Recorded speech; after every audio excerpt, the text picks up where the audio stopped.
Assalamualaikum warahmatullahi wabarakatuh. Saya Irfan Purnomo Sidi dari kelas A2 dengan NIM 2190302053. Saya akan membuat tugas MSDM2 yaitu skenario video berawal dari masa orientasi sampai pemutusan hubungan kerja.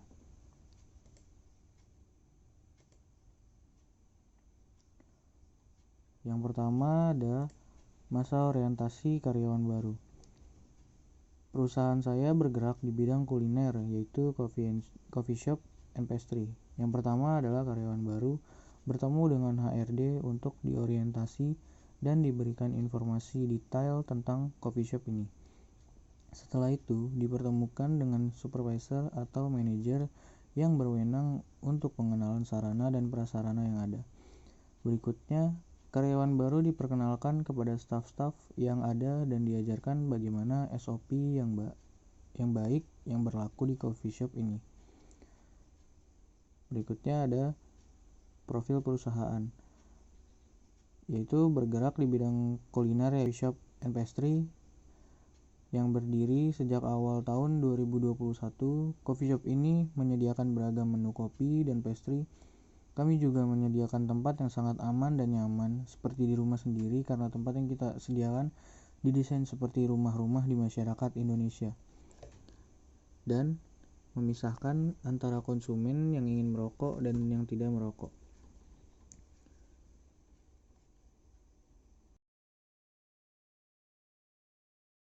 Menurutmu, apa pengertian budaya organisasi? Pengertian dari budaya organisasi itu sendiri adalah suatu karakteristik yang terdapat pada suatu organisasi dan dijadikan sebagai tuntunan organisasi atau perusahaan sehingga mampu membedakannya dengan organisasi lain. Itu artinya hal tersebut adalah suatu norma dan juga nilai-nilai perilaku yang dipahami serta diterima oleh seluruh anggota organisasi dan juga digunakan sebagai dasar dalam aturan perilaku di dalam organisasi atau perusahaan tersebut. Lalu, apa fungsi budaya organisasi?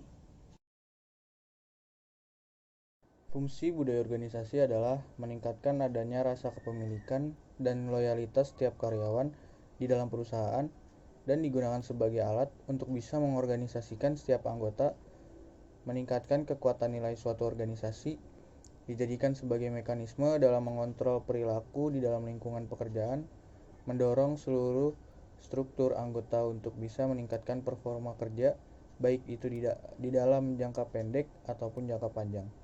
Dijadikan sebagai alat untuk menentukan arah mana yang bisa dilakukan dan tidak bisa dilakukan. Perusahaan akan memberikan insentif kepada karyawan yang tergabung dalam tim apabila tim melakukan pekerjaan sesuai SOP dengan hasil yang sangat memuaskan karena telah melayani customer dengan baik atau pencapaian sales per bulan di atas standar.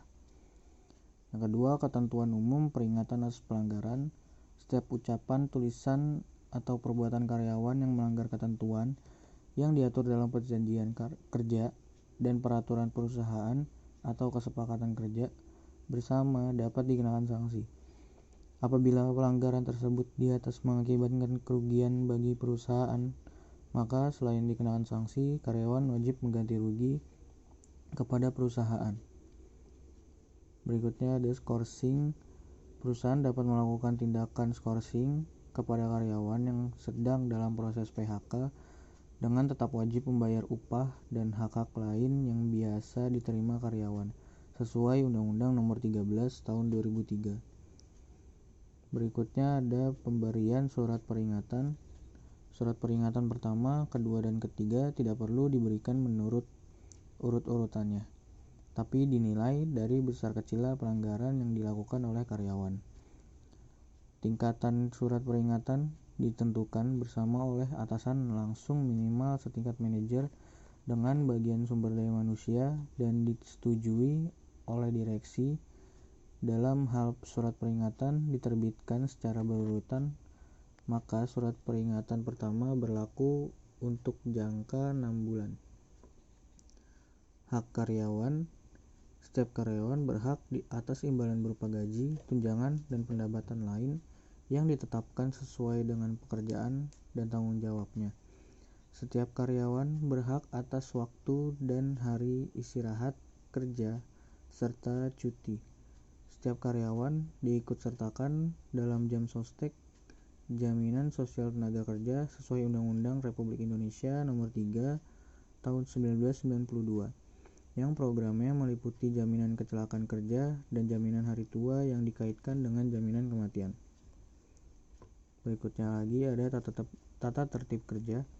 Setiap karyawan wajib memeriksa peralatan kerja masing-masing sebelum mulai bekerja atau akan meninggalkan pekerjaan sehingga benar-benar tidak akan menimbulkan kerusakan atau bahaya yang akan mengganggu pekerjaan. Setiap karyawan wajib memelihara ketertiban dan kebersihan di tempat kerja serta menjaga dan memelihara kondisi dan keselamatan barang inventaris yang berada di bawah tanggung jawabnya.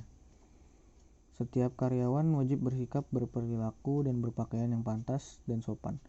Apabila karyawan menemui hal-hal yang dapat membahayakan keselamatan karyawan dan atau perusahaan, harus segera melaporkan kepada atasannya atau bidang lain yang terkait.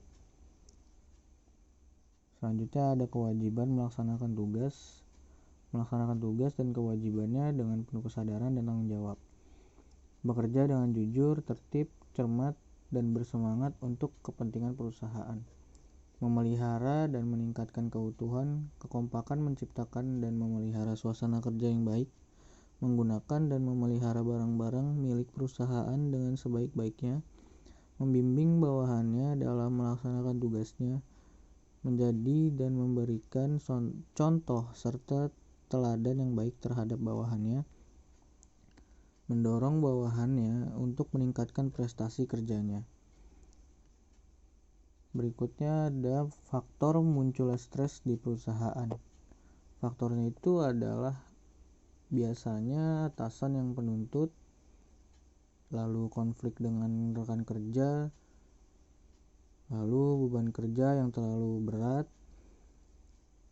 perasaan takut kehilangan pekerjaan, dan kurangnya komunikasi dengan sesama karyawan di perusahaan tersebut. Dan solusinya adalah yang pertama, setiap bangun pagi atau setiap mengawali hari selalu dengan senyuman, jangan malu bertanya, dan hindari konflik yang ada saat bekerja, lalu menggunakan waktu yang efisien, menciptakan lingkungan kerja yang nyaman, stop melakukan banyak hal bersamaan, jangan jadi pribadi yang perfeksionis, PHK karyawan karena mengundurkan diri. Karyawan yang ingin memutuskan hubungan kerjanya dengan perusahaan wajib mengajukan permintaan berhenti secara tertulis sekurang-kurangnya 1 bulan sebelumnya. Permohonan tersebut diajukan kepada atasan langsung yang bersangkutan dengan tembusan kepada atasan yang lebih tinggi. Lalu PHK karena kesalahan berat. Perusahaan dapat memutuskan hubungan kerja terhadap karyawan dengan alasan karyawan telah melakukan kesalahan berat sebagai berikut. Contohnya melakukan penipuan, pencurian, atau penggelapan barang dan atau uang milik perusahaan, memberikan keterangan palsu atau yang dipalsukan sehingga merugikan perusahaan, mabuk, minum minuman keras yang memabukkan, atau memakai dan mengedarkan narkotika, psikotropika, dan zat adiktif lainnya di lingkungan pekerjaan, dan melakukan perbuatan asusila atau perjudian di lingkungan pekerjaan. PHK karena mencapai usia pensiun. Seorang karyawan yang telah mencapai usia 57 tahun akan diputuskan hubungan kerjanya dengan hormat dari perusahaan.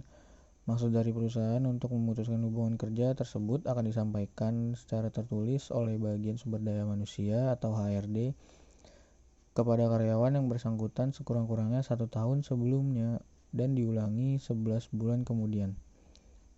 Pemutusan hubungan kerja tersebut dilakukan pada akhir bulan.